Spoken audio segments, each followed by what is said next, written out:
어제가 추석이었습니다.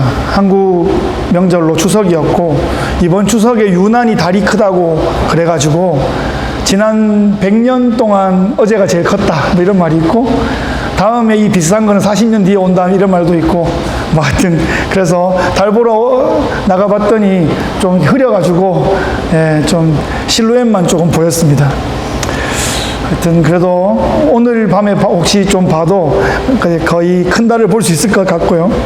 제가 플로리다에서 2년을 지내고 있는데 참 복받은 땅이다 이런 생각이 들어요. 여름을 2번 지냈는데요.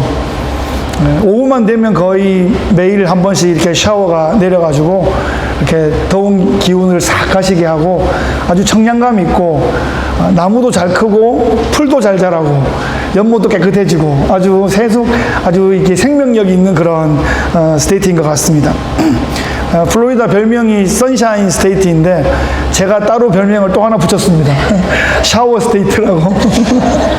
아주 시원하게 오후만 되면 이렇게 샤워가 내립니다.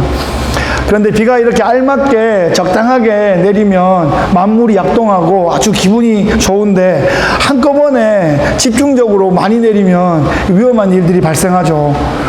이번에 한국에 큰 태풍이 얼마 전에 왔었는데, 제가 제 인생의 제2의 고향이라고 할 수 있는 고등학교 생활과 군 생활을 보냈던 포항에 큰 피해가 있었습니다. 제가 군대에서 몇 번 타봤던 그 수륙 양용 그 장갑차가 포항 시내를 막 소방차도 못 들어가는 이만큼 차 있는 그 물을 그 장갑차가 막 가서 사람들을 구제하고 구원하고 하는 것들을 보았습니다. 제가 포항제철고등학교에 나왔는데 이 포항제철이 지금 물에 막 잠기고 그래가지고 50년 만에 지금 이제 거의 재건 수준의 지금 회복을 해야 된다는 어려운 이야기를 듣고 있습니다. 제 고등학교 아주 좋은 학교인데 지금 식수가 안 나와가지고 선배들이 지금 돈을 모아가지고 식수 공급을 도네이션 하고 있는 그런 어려움 가운데 있습니다. 이렇게 비가 많이 오는 지역도 있고 비가 안 오는 데는 지금 너무 안 와가지고 400년 만에 500년 만에 가뭄이다 뭐 이런 소식들도 들리고 있습니다. 요즘에는 기상을 연구하고 기상을 또 예보하고 하는 그런 시스템이 많이 발전해서 기온이 어떤지, 바람이 어디에서 어디로 부는지, 풍속이 어떤지, 또 이렇게 그런 거를 구름 모양 이런 것도 잘 이렇게 예보를 하는데, 비를 내리게 하고 비를 그치게 하고 이런 거는 못 하는 것 같습니다. 그거는 하나님의 주권에 달려 있는 것 같습니다.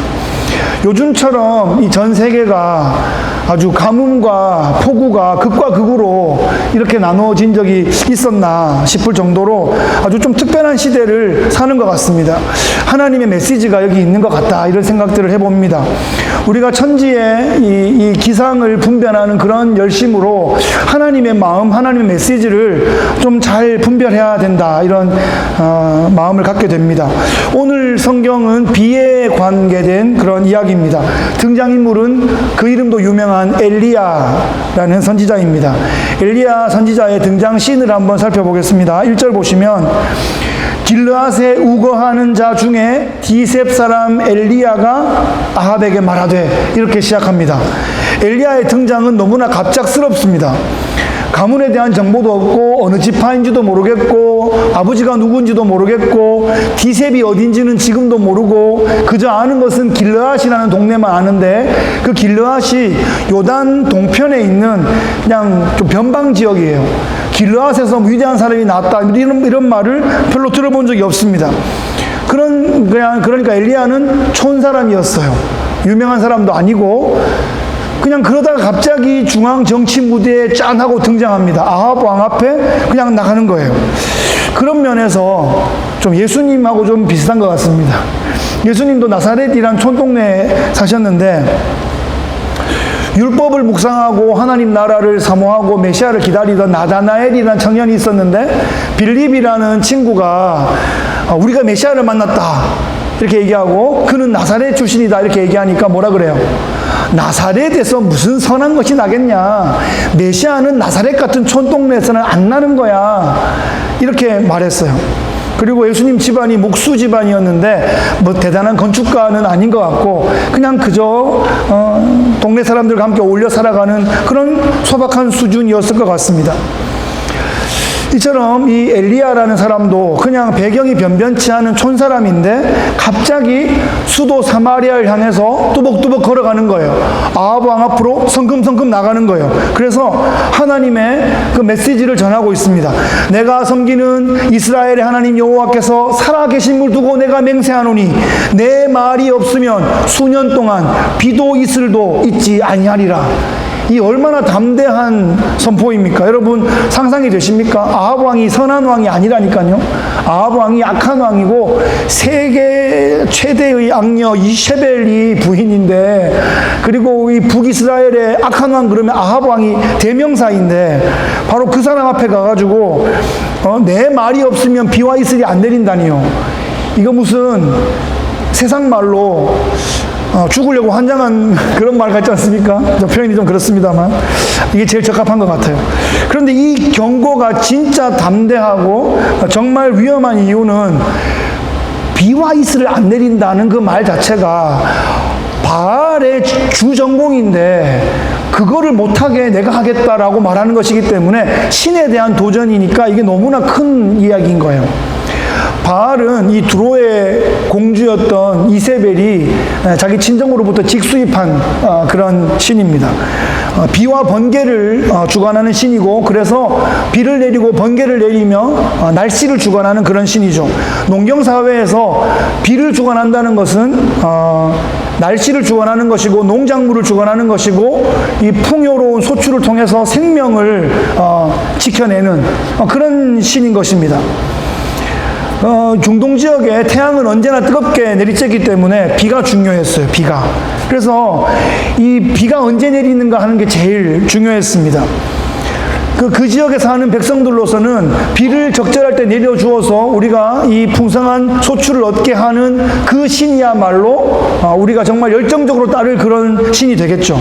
바알과 아세라는 부부신인데 이 바알과 아세라 부부신의 관계가 좋을 때에 비가 내린다 하는 이런 믿음 때문에 그 바알과 아세라 기분을 좋게 하기 위해서 막 춤을 추면서 음악을 틀고 막 난리를 치면서 제사를 드리는 거예요. 고대 이스라엘 그 땅에서 이 플로리다처럼 매일 이렇게 샤워가 내리는 것이 아니라 건기와 우기가 뚜렷했어요.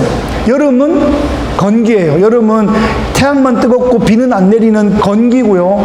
그 건기가 지나면 가을이 오는데 가을에 비가 와요. 요 비를 뭐라고 한다고요? 이른비라고 해요. 이른비.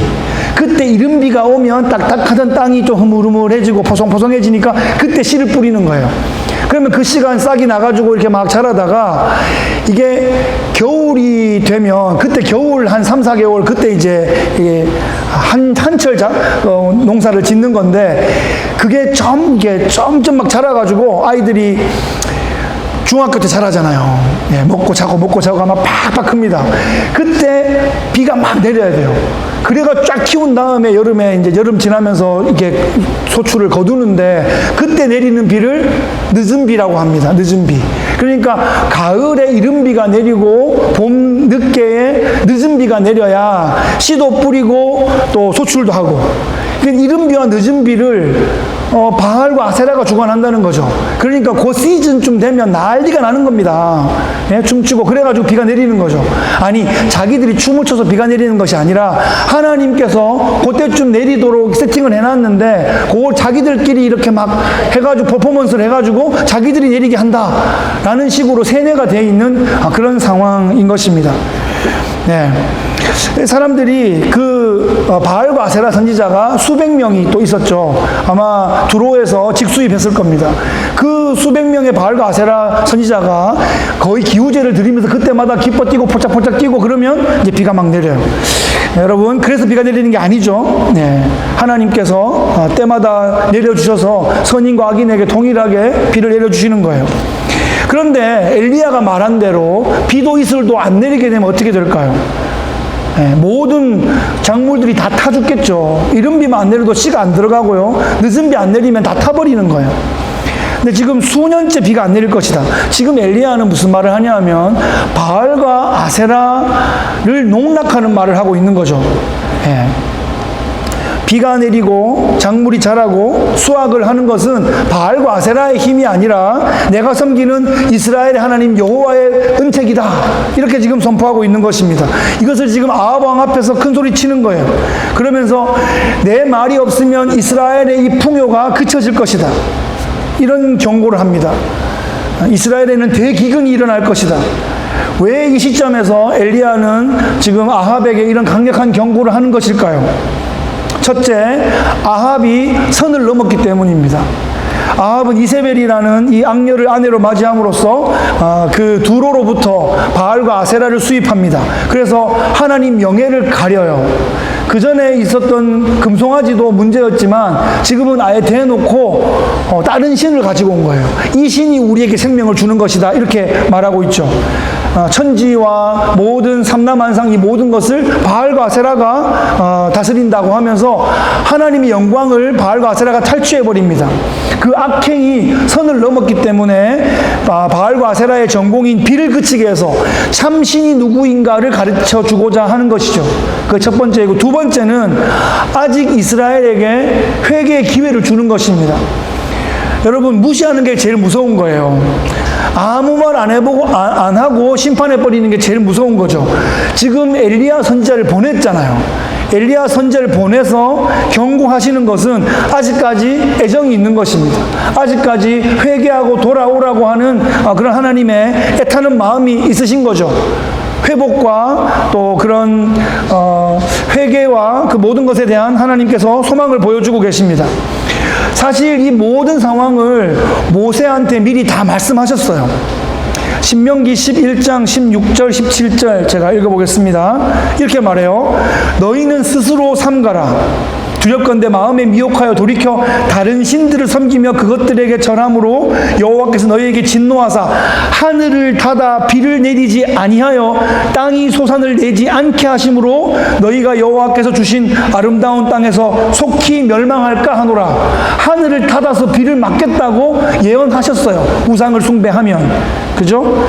두 번째, 신명기 28장 24절에 이런 말씀이 있어요.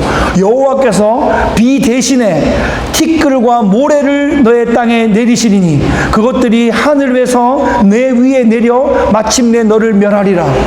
비가 내려야 되는데 뭐가 내려요? 티끌과 모래가 막 내리는 거예요. 이게 뭐 장사가 되겠습니까? 이게 어떻게 되겠습니까? 하나님께서 모세에게 하셨던 말씀을 지금 엘리야가 다시 소환하고 있는 것입니다. 내 말이 없으면, 이 말은 하나님께서 나에게 다시 말씀하지 아니하시면 지금 하나님의 경고대로는 비와 이슬이 앞으로 수년 동안 내리지 않을 것이다 라는 경고를 하고 계십니다. 사실 이것은 모세에게 하셨던 경고이고 지금 엘리야가 하고 있던 것은 징계의 선포입니다. 앞으로 이런 일이 있을 것이다 하는 거죠. 그런데 이게 슬프면서도 또 한편 감사한 것은 징계는 심판이 아니라는 것이에요. 징계는 회초리를 때리는 것은 집 나가란 얘기가 아니고 정신을 차리란 얘기죠. 아직 애정이 있는 겁니다. 이제라도 돌이켜라 하는 간절한 요청을 하고 있습니다. 그 영적으로 피폐한 이스라엘에게 아직 하나님의 말씀이 귀에 들어오는 사람들이 곳곳에 숨어 있습니다. 아직. 우리는 엘리야밖에 안 보이지만 우리가 좀 더 뒤에 가서 보면 이 지하교회에 사람들이 숨어 있는 거예요. 북한에 지하교회가 있습니다, 여러분. 또 북한에 여러 번 다녀오신 장로님도 계신데 제가 오늘 아침에 들었어요. 북한의 지하교회에 한 40만 명 이상이 지하교회에 있다고 합니다. 그 명맥을 유지하고 있고 생명을 걸고 숨어서 쪽복음을 가지고 쪽지 성경을 한 장씩 찢어가지고 그걸 읽고 다 외워버리면서 그 자리를 버티고 있는 하나님의 사람들이 있습니다. 눈에는 안 보이지만 숨어서 동굴에서 토굴에서 버티는 사람들이 있어요. 하나님의 징계가 임하고 있는 그 시대에 크리스찬들은 어떻게 살아야 할까요? 엘리야가 지금 크리스찬입니다. 하나님의 사람이에요. 어떻게 될까요? 하나님께서 아합 왕한테 그렇게 징계를 선포한 다음에 엘리야를 불러내셔서 요단강 줄기에 그리 시냇가에 숨으라 이렇게 숨기십니다. 그곳에서 하나님의 사람인 엘리야를 특별히 돌보셨습니다. 여기에 나오는 게 까마귀예요, 까마귀.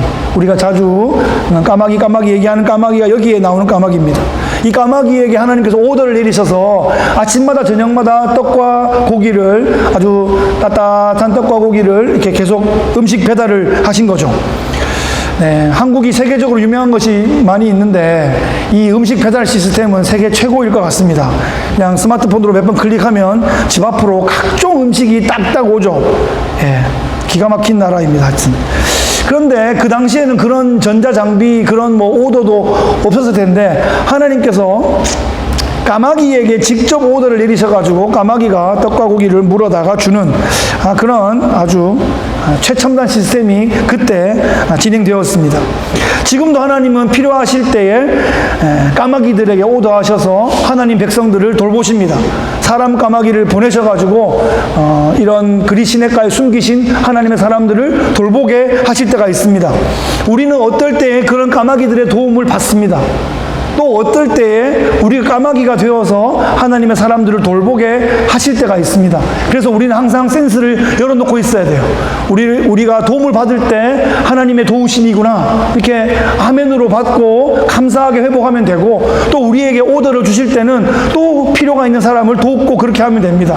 이게 크리스찬의 삶의 방식입니다. 이것이 하나님 나라가 경영되는 방식이에요. 세상 사람들은 알지 못하는 하나님 나라의 방식이 그렇습니다. 네. 세상의 경제 시스템으로 돌아가는 것이 아니라 하나님 나라는 이런 은혜의 시스템으로 돌아가고 있습니다. 하나님께서 이스라엘 백성들을 광야에서 먹이기도 하셨고요, 가나안에서도 먹이십니다. 가나안에 들어오니까 만나는 떨어졌는데 또 여기서 살아가는 방식은 그렇게 서로 채워주고 돕고 의지하고 상호 의지하며 세워가는 방식으로 이 공동체가 경영되게 하십니다. 하늘에서 떡을 내리기도 하시고 까마귀가 물어주기도 하시고 사람 까마귀가 물어주기도 하시면서, 그런데 이 모든 것이 궁극적으로는 다 하늘에서 하나님께서 내려주신다 하는 그 믿음으로 우리가 이 땅을 살아가고 있습니다.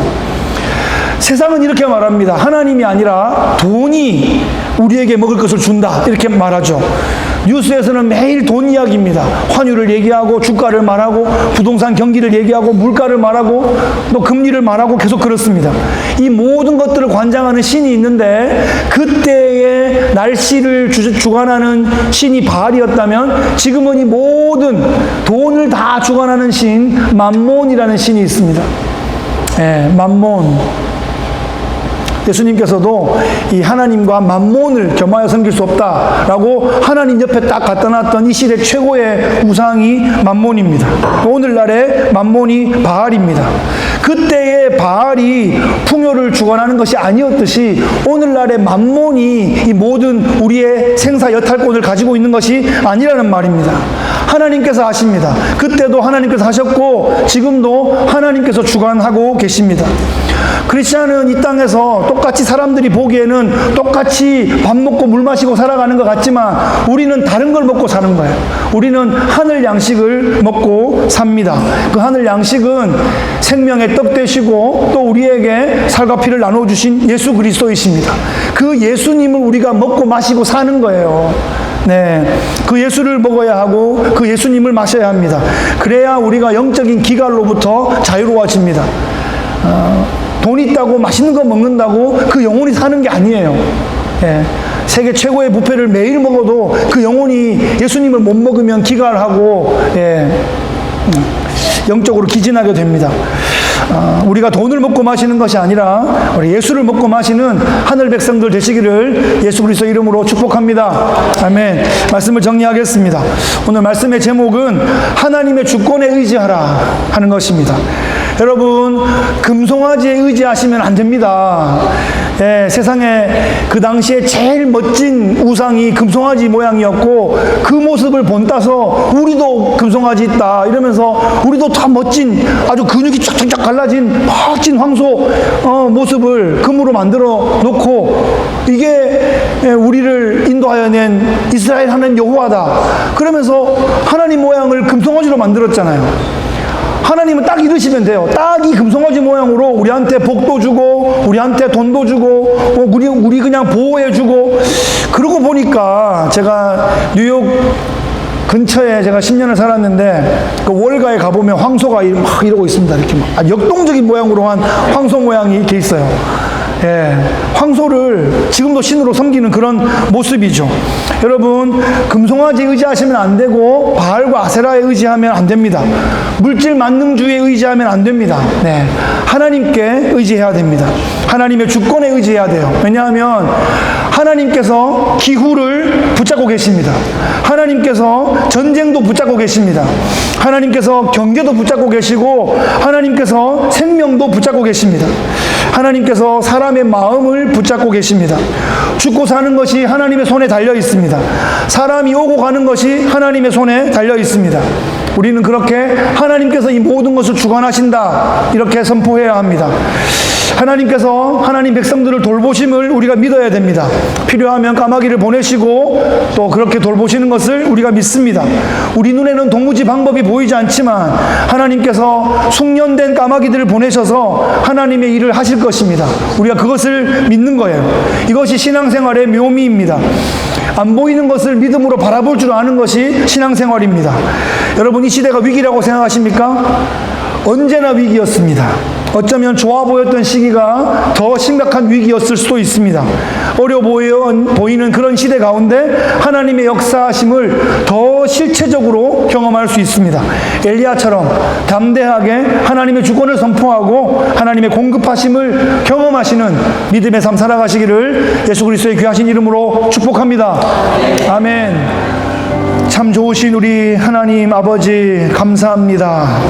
이 세상은 바알을 바라보라 하고 이 세상은 만몬에게 집중하고 만몬을 숭배합니다.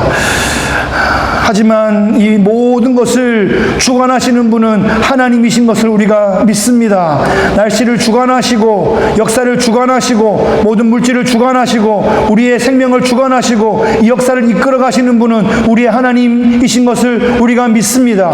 그 위기의 시대 가운데 엘리야를 보내셔서 그 시대 가운데 외치게 하시고 그 시대를 견고하게 하시고 그 시대를 버텨낼 수 있게 인도하셨던 하나님, 이 시대에 엘리야의 공동체로 우리를 불러주셔서 이 시대 가운데 선포하게 하시고 아버지여 하나님의 나라를 이 시대 가운데 침투시키고 우리가 이 시대를 섬겨낼 수 있도록 역전의 은혜를 우리가 맛볼 수 있도록 주님 역사하여 주시옵소서. 이 한 주도 이 말씀 붙잡고 살아 승리하는 우리들 될 수 있게 역사하여 주시옵소서. 감사드리며 예수 그리스도의 귀하신 이름으로 기도하옵나이다. 아멘. 아멘. And he walks with me, and he talks with me, and he tells me I am his own, and the joy we share as we tarry there, none other has ever known.